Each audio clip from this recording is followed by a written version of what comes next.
Good morning, Mr. Vikas Batra, and a very good morning to all the attendees. Welcome to yet another session of Dharohar 2020. Today's topic for the webinar is Quick Hack to Launch Products Fast by Mr. Vikas Batra. Let me formally introduce Mr. Batra to everyone. He's the co-founder and CEO at Chirpn Inc. Mr. Vikas leads Chirpn's US office while overseeing strategy and solution services. He left Apple to start Chirpn 4 years back and has launched more than 100 products for his clients and himself since then. He has extensive experience in converting an idea into reality. Welcome, Mr. Vikas Batra. We are pleased to have you for this session. Yep, thank you, Naliti. Thank you so much. I'm actually more than happy to be a part of this session as well. Basically, what I wanted to do here is just talk to you guys about some of the quick hacks that we've done in last 3-4 years or whatever in my journey overall around 15 years of development. I'm hoping that coming out of this meeting, you'll get an insight and understanding of the overall product life cycle, and then some insights on how could you launch your products faster. What are some of the quick hacks that you could do, and some of the learning that we've had. So guys, there's this concept of everybody says startup, startup, startup. Like I basically wanted to break it down for you guys in terms of what really a startup is. I think it's starting basic. I won't spend too much time on it, but I just wanted to give you a brief of what a startup is. It's actually something that it's an entity which has an unvalidated business model, but a high growth ambition and a scalable business model in mind. So if you thought, oh, I want to kind of come up with a face recognition system that would allow, let's say, teachers and students to be the attendance to be marked, right? And you start setting up a company around it and an idea around it, then that's pretty much a startup because what you have is an unvalidated business model. Not everybody is doing that right now in the market. It's not like it's not. Yes, it's not something that has been validated like something like a small business has. Like if you go to a grocery store, right, your normal kirana store, that's a validated business model business. You know everybody needs groceries, and if I open a grocery store, it's most likely going to work, right? But AI ML based, face recognition based startup is not something that is a validated business model. But it obviously has a much bigger growth ambition because you could scale it a lot. You could have a very scalable business model where you can expand it across geographies, right?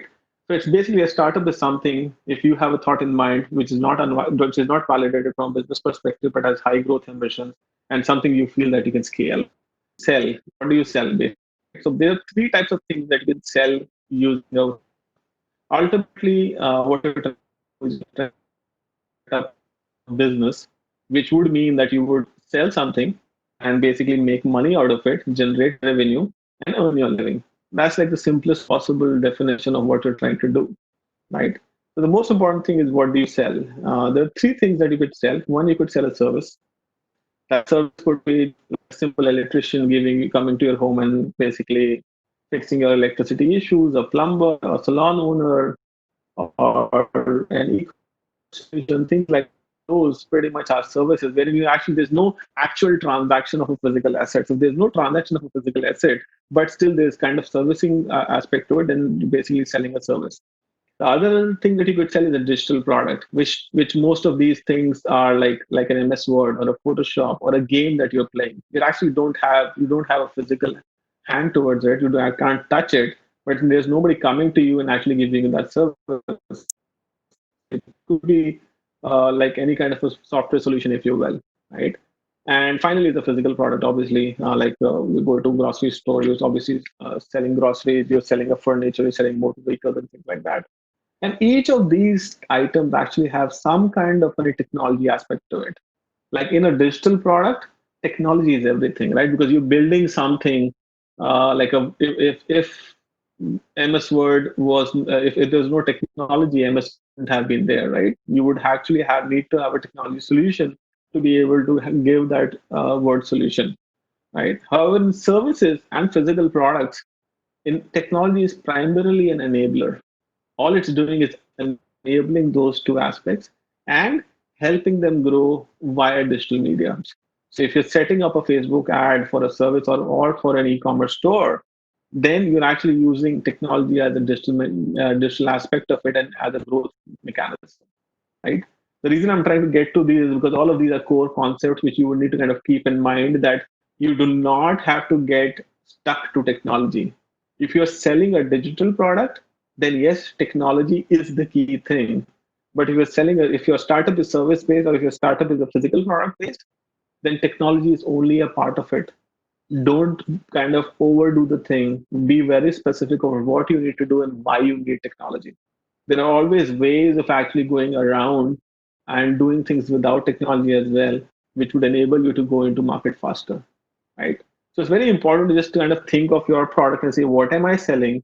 And is technology the key part of it or not? Right?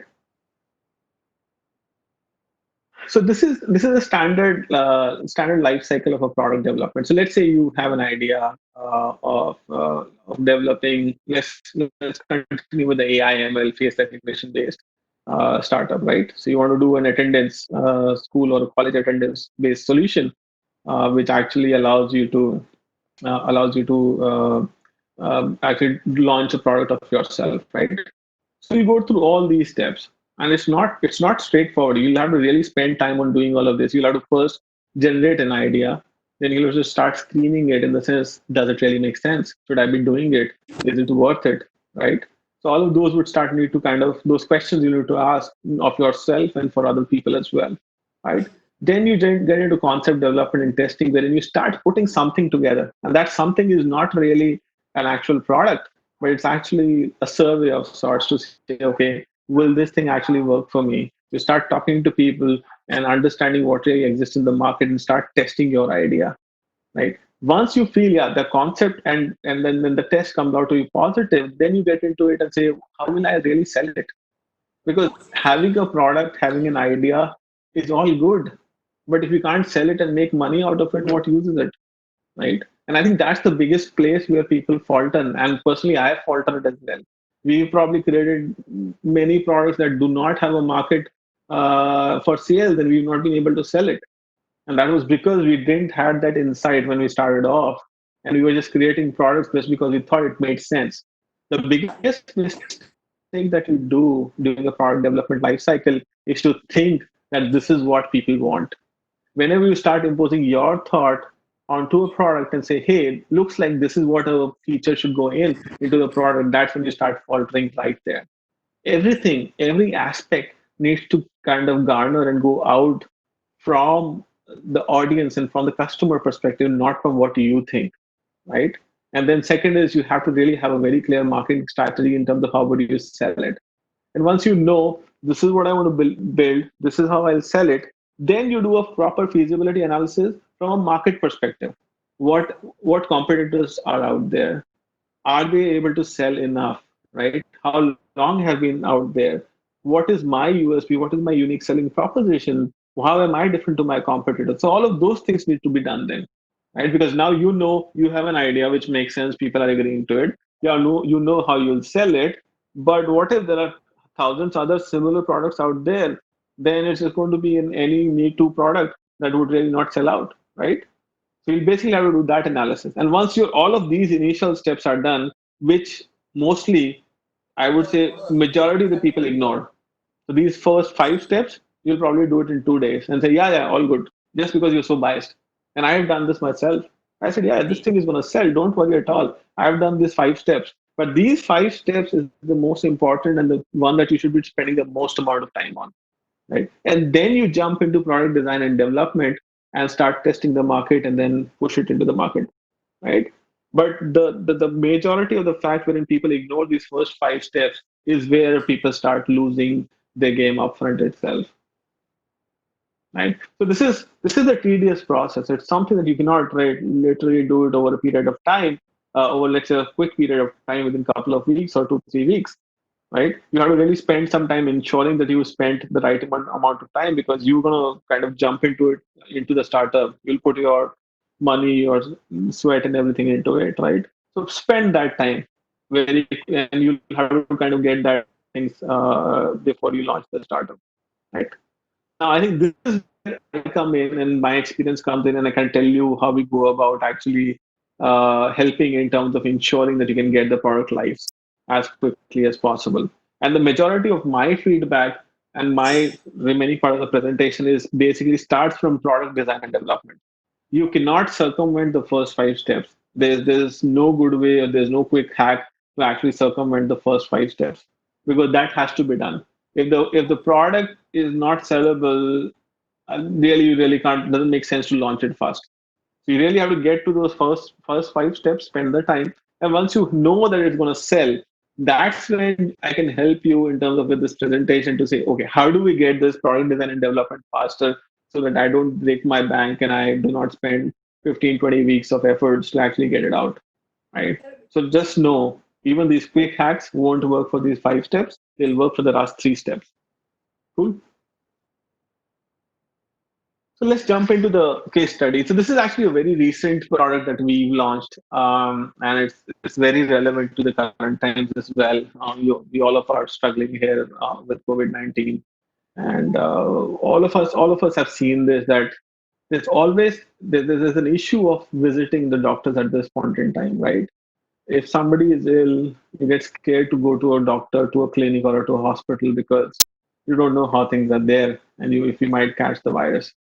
But that doesn't let that doesn't let the illness go away. You still that still needs to be treated, right? So obviously the simplest solution that now it's popping up in India and in the US as well is telemedicine, right? So telemedicine basically allows you to connect with doctors via teleconferencing, and then allows you to kind of get yourself checked and get the prescription. And the challenge that we saw, like we were just looking at it, COVID time, all of us were under lockdown. We were thinking of really how do we solve for this problem, right? And we knew telemedicine was the answer, but the challenge was that technology has not really penetrated that much in the Indian market, especially from a tier two, tier three perspective. Like basically, what I was doing is I was calling my mother and father back in Jodhpur, right? And there was this whole scare around, oh, what do we do? What do we do? What do we do? What's going to happen, right? So tier two, tier three was where I connect the most. I like obviously tier one is there. I'm pretty sure tier one cities probably have a better technology penetration. But tier two and tier three is what I had in mind when we were thinking about a solution towards it. Like, what do we do from a telemedicine perspective that allows us to help folks from a COVID perspective to get connected with doctors, right? We basically needed some kind of a solution, a telemedicine solution that could be launched very quickly, that could be focused on tier two, tier three cities, and that could help us make it a revenue generating startup as well, right? Because I want to invest, but I don't want to invest in something that would not generate revenue. I'm there to help. But as a businessman, I need to think about something and invest my time in something that would make some revenue, not right now, but at some point in time, right?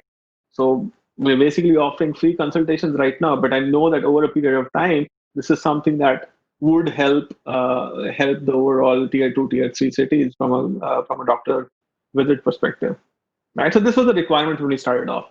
And when you think of a telemedicine solution, there's this whole laundry list of what you need. So you need a patient-facing solution. You need a website wherein somebody can come in, book an appointment with a doctor. You need the ability, once they book an appointment, they need to be able to see their appointment, cancel an appointment. Okay, abhi nahi aa sakta, kal aunga, parson aunga, all that stuff, right? So all those aspects start coming in. You need the ability to view the appointment, change it, cancel it. You need to be able to connect to the doctor at a specified time. So if I have an appointment tomorrow at 11 a.m., I need to be able to connect to the person, to the doctor as well, the ability to pay for the visit, the ability to get the prescription on the doctor. So all of these were had to be part of telemedicine service, right? So this is a startup. Like think of it. I know this is part of Chirpn that I did, but if I were to set up as a separate startup, this is a services-based startup which would need all these laundry list of product features to get it out, right? Then I'll have to build something from a doctor facing perspective where a doctor can log in, see all their appointments. Again, they can say, okay, I'm not available tomorrow at 11 p.m., even though I said I was, I'm not available now. So the ability to go ahead and change it, cancel the appointment, then connect from the doctor side as well, get the money from the for those visits, right? So there's this whole financial and settlement aspect to it as well, because when you take the money as a service, you need to pass that on. So there's whole financial systems that need to come into play, right? And then the doctor needs to be able to send the prescriptions out to the patient as well. From a provider perspective, like from my perspective, we are the providers here, right? I would also need to be look at all the appointments out there, be able to manage those appointments, be able to settle the payments, be able to provide customer support to the patients, right? So there are people who actually have an appointment and they're not able to log into the teleservice. What do I do? I need people to be able to support people or tools to be able to support it, right? And then once the actual visit has happened, you need an ability to actually manage the relationship with the patient as well, right? That's when your customer support team, your retargeting sales and marketing team comes into play to say, okay, you've had a visit with us. Our doctor said follow up in 15 days. Do you want to book your next 15 days visit? Right? And that's when you start kind of getting the relationship in place and making them comfortable with your product, and then start bringing in more and more patient visits to the platform, right? So all of this, if you look at it, it is something that is a laundry list, and which is a very simple list, like a very minimal list that I put in right now. But if you look at other systems that might exist out there, they would have tons of other features as well. So effectively, I had that requirement. I had this feature list in my mind and said, okay, now what do I do to launch it fast, right? So basically, if I were to build this whole solution end to end, right? Any solution would take around 12 to 15 weeks. That's like a standard. 90 days is a standard period of building a prototype and a pilot for any kind of a tool, right? And if I took 90 days to build this whole thing out, then this thing was meaningless, because obviously lockdown would have ended, and hopefully and still people wouldn't have had that much of help, right? So I couldn't take 90 days to launch this thing. So basically, we had to think of other solutions to get this thing out, launch it faster without having to kind of wait those 90 days, so that we can actually help the tier two, tier three cities as well, right? So we went to a quick launch approach. The quick launch approach, guys, is no rocket science, but it is breaking down where you need technology and where you don't need technology, right? As I said earlier, in services business, technology is just an enabler. Being a person from a technology side, I normally tend to make it the thing, so that, oh, okay, let's just create a whole awesome technology solution for it. But that's not always the necessity, right?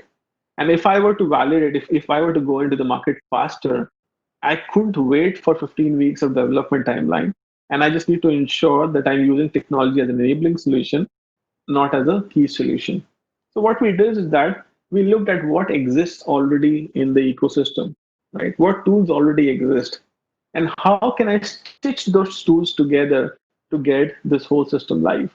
So what we really did was we launched this telemedicine service in 1 week time. All it took for us was from start to end was 1 week. First Monday, I was actually thinking about it, discussing with the team. The next Monday, we'd actually launched it, right? And all we did was stitching systems together, right? There are so many tools and so many things, and thankfully some open source stuff as well that's already out there, that you can simply use those and start your own product, you start your own services. Nobody's going to stop you. All I did was, within those first week, was create this WordPress-based website, because we needed a website, right? Because if I'm going to run ads, if I'm going to send a WhatsApp blast, where do I send the people to, right? So ultimately, a WhatsApp blast going over to folks in Alwar or Bikaner, I'll just go say, okay, book your next appointment here, or book a virtual visit here, and that link would go over to my website. And that's pretty much the technology aspect that I built. Everything else was something that we just hooked together. So if you were to come into the solution and hit the website and say, okay, I want an appointment, you would probably fill out a form for me. And that form simply goes to a Google Forms, free of cost. You just need to push everything via Google Forms into the Google Sheet, right? That Google Sheet goes into a standard CRM and a marketing tool, because that's what your sales and marketing team would need, right? Basically, and your customer support team would need tons of free CRM tools out there, which can simply push it into a CRM. I already had my own, so I was using my own. But if you wanted, you could go out, use a HubSpot for that matter, use a Zoho free subscription, right? Use a fresh test subscription, use anything of that sort, and push the data over and let your marketing team help you with that. All they need to see is a lead coming in to say this person wants to book a physician appointment tomorrow at 11 a.m. That's all that your team needs. And then all I had just one person, the back office person sitting out there monitoring that leads you to say, okay, there's a lead that came in. What do I do with it? He used to call, he calls the patient, asks what time do you need it, looks at an Excel sheet that has the list of all those doctors and their schedules and their appointments, right? And then sees, oh, is there an open slot? Yes, there's an open slot. Let's book it in for 11 a.m. tomorrow, right? Done. And at that point in time, now I actually have an actual visit booked in, right? All I now need is a way to collect the payment. And again, Razorpay and other payment links, you could take it via UPI for that matter. It doesn't matter. I just set up a UPI account and take the money from there. Send the UPI link and they pay it, right? We just send out a Razorpay link. They pay for the visit and done. As soon as that's done, good. Now I have a confirmation on the visit. Doctor said yes. The patient says yes. I have the money for it. All I need to do is now connect them over video consultation. So for video consultation, you need a video conferencing solution, right? And we actually went ahead and started off with a proper video consultation solution, which is primarily meant for a telemedicine. So we just kind of bought a license for a video conferencing solution. But you know what? That didn't work out well. Just because these video conferencing solutions are not meant to cater to a tier two, tier three city, right? There's issues with network. There's issues with user engagement and user education.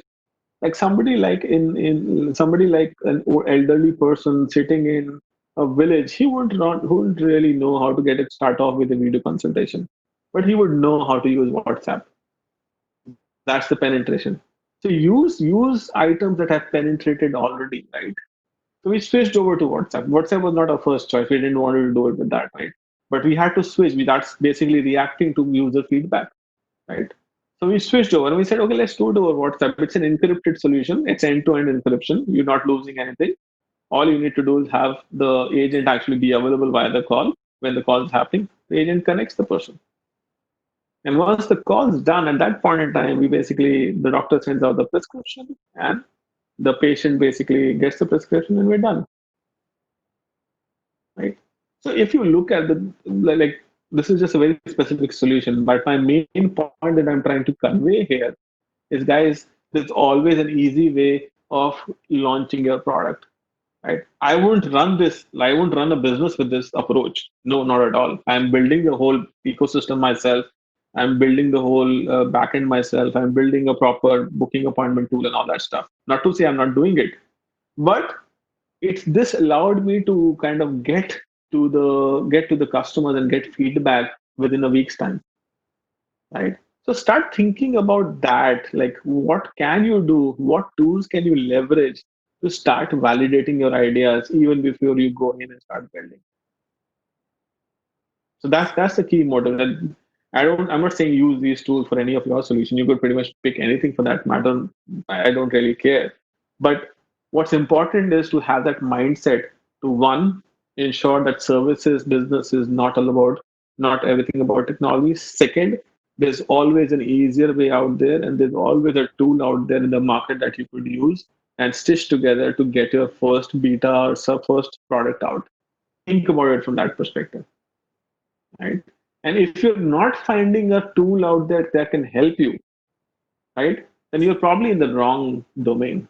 That's the biggest thing from a startup perspective that I've been told by my mentors, right? That if you are looking to open up or work on a product, go ahead and research. And if you find nobody doing it, which means you're in the wrong thing, because there has to be people doing it. Otherwise, you're just investing your time in something that's not worth it. Cool. So just a view of benefits, right? What did this help me? It helped me obviously take the product to the market faster and get some product viability evaluation done. Would it really work in tier two, tier three cities? Would the solution work? Would the users be able to use it? Would they pay for it? That's the biggest thing. Would they pay for it, right? So that validation was done within a week's time because now we've been doing it very well. We've had like from first week onward, we've had 10 to 15 visits per day because that's what people are looking for, right? I got on ground feedback, which is that any normal teleconferencing solution would not work. It has to be as simple as a WhatsApp. You need to have the UI, UX, you need to have the working similar to something that is similar to something that's somebody is already using it, right? So you don't need to reinvent the wheel. Try and make it as closely possible to something that people are already using it, because then your user education journey reduces a lot, right? Identified holes. There were obviously process issues. There were issues in terms of executing and all those things that we had thought the way that it could work, but it didn't work that way, right? So all of that is now flowing into my product feedback, right?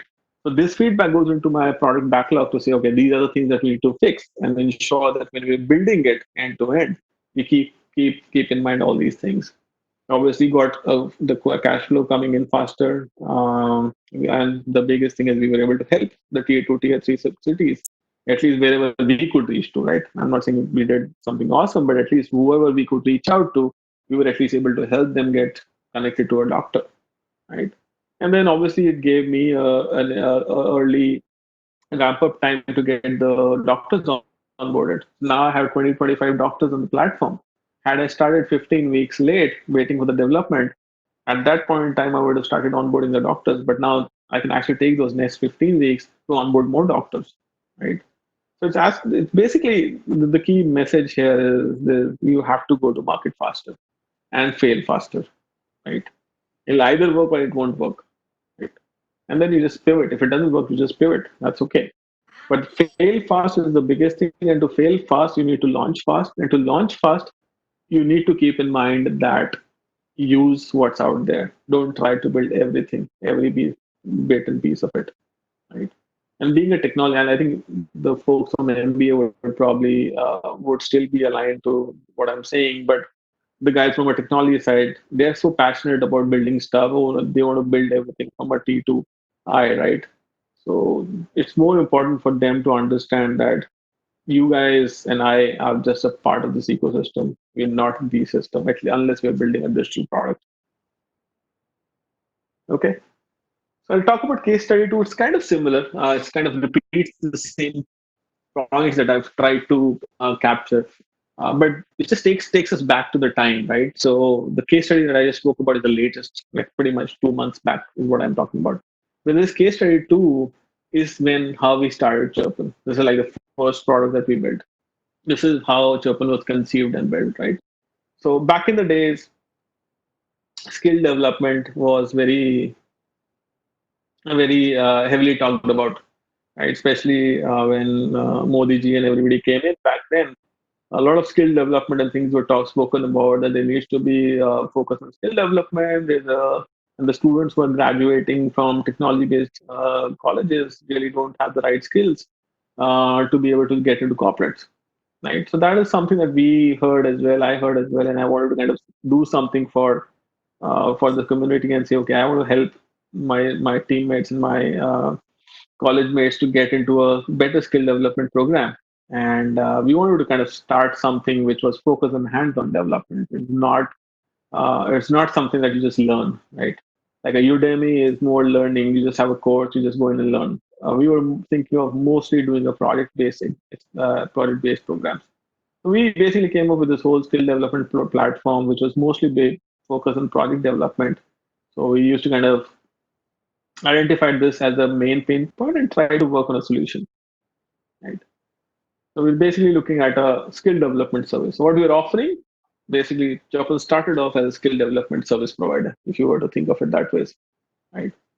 Again, the same concept to build a full-fledged skill development service. So think about Udemy, right? Combine Udemy with top coders is what we were thinking. So we basically have the coding aspects to it as well, and we can basically have the corresponding Udemy content as well back then.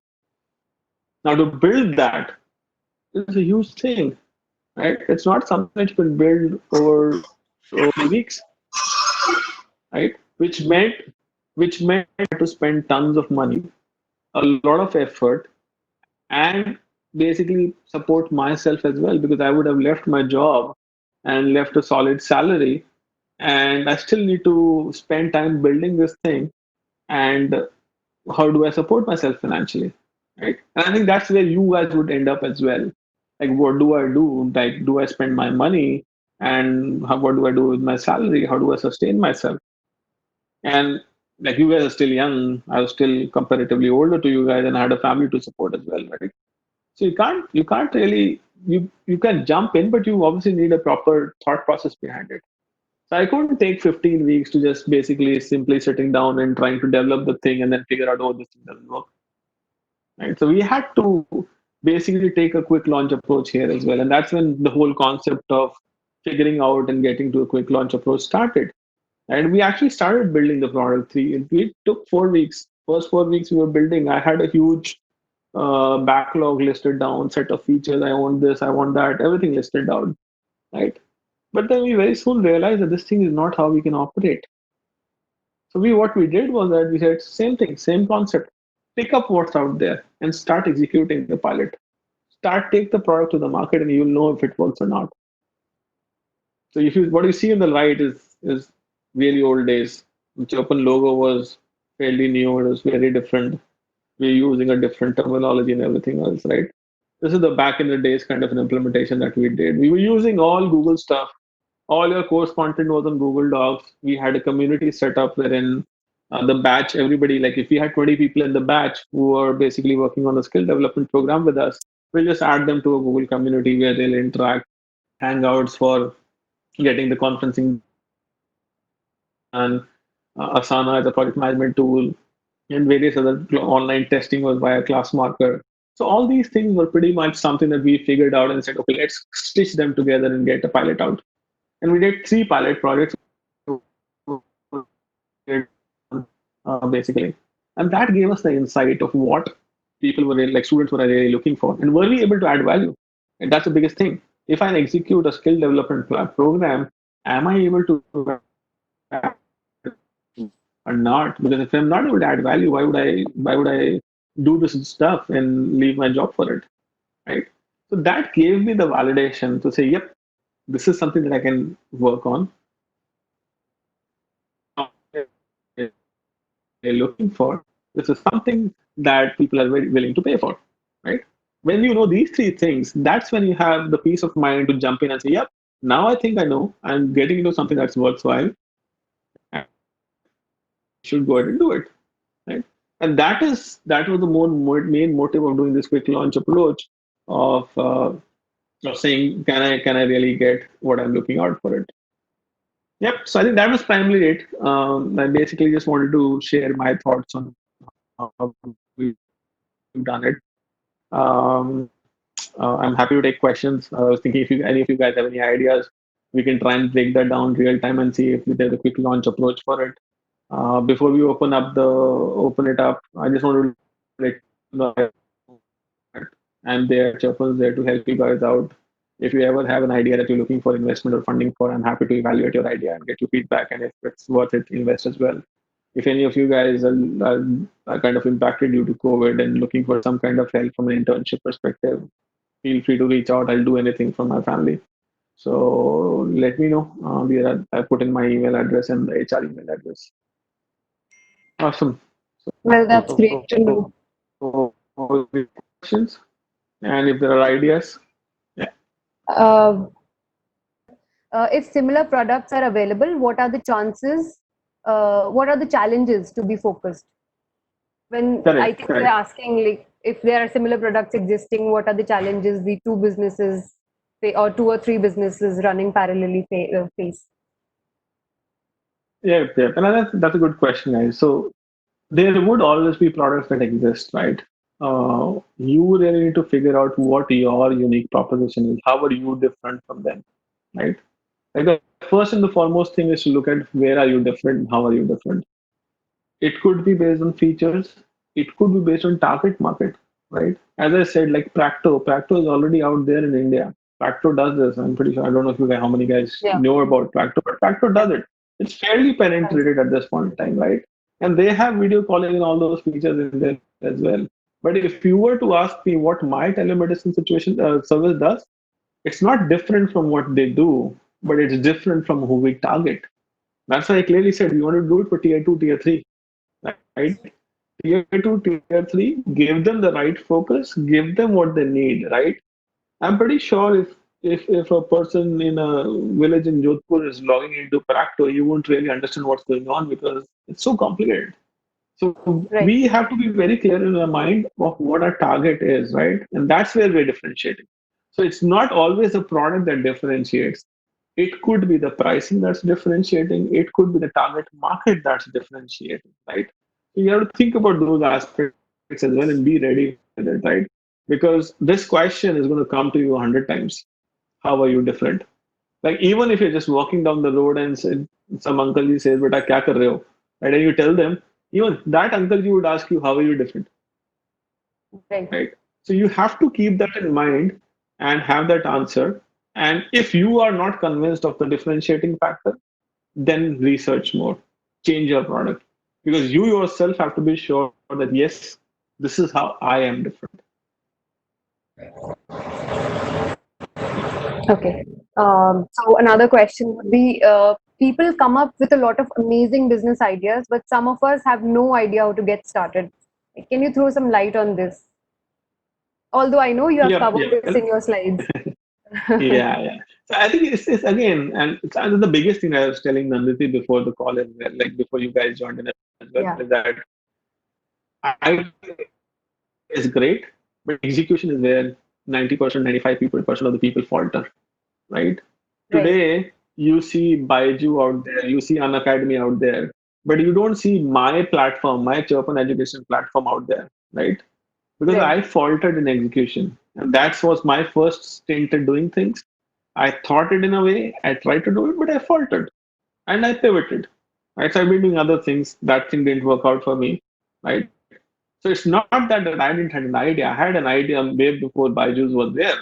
And I probably had a better idea, but I couldn't execute it in the way that Byju's done it, right? So it's Right. ultimately it's basically being able to execute it. That's where you need to spend the most amount of time. And even in execution, it's the research and planning part where you need to spend the most amount of time. And then building and all that, as I said, don't focus too much, get it out as much as quickly as possible, get the feedback and accordingly work towards it. Okay. Mm, okay. One more last question would be like, since entrepreneurship is a fairly risky term for an ideator, so how do you think it can be more remunerative than risky, more rewarding? Uh, People feel it is very risky to become an entrepreneur and start a business, go with their idea. yeah, yeah. And won't sugarcoat it. It is risky. There's no Ramban here that I can give you guys. Right? There is going to be risk. Obviously, all you can Right. do, as I said, is mitigate it. There's no clear path to success. Your compassion, your passion, and your basically the need of and the gut of doing it is what's really needed out there.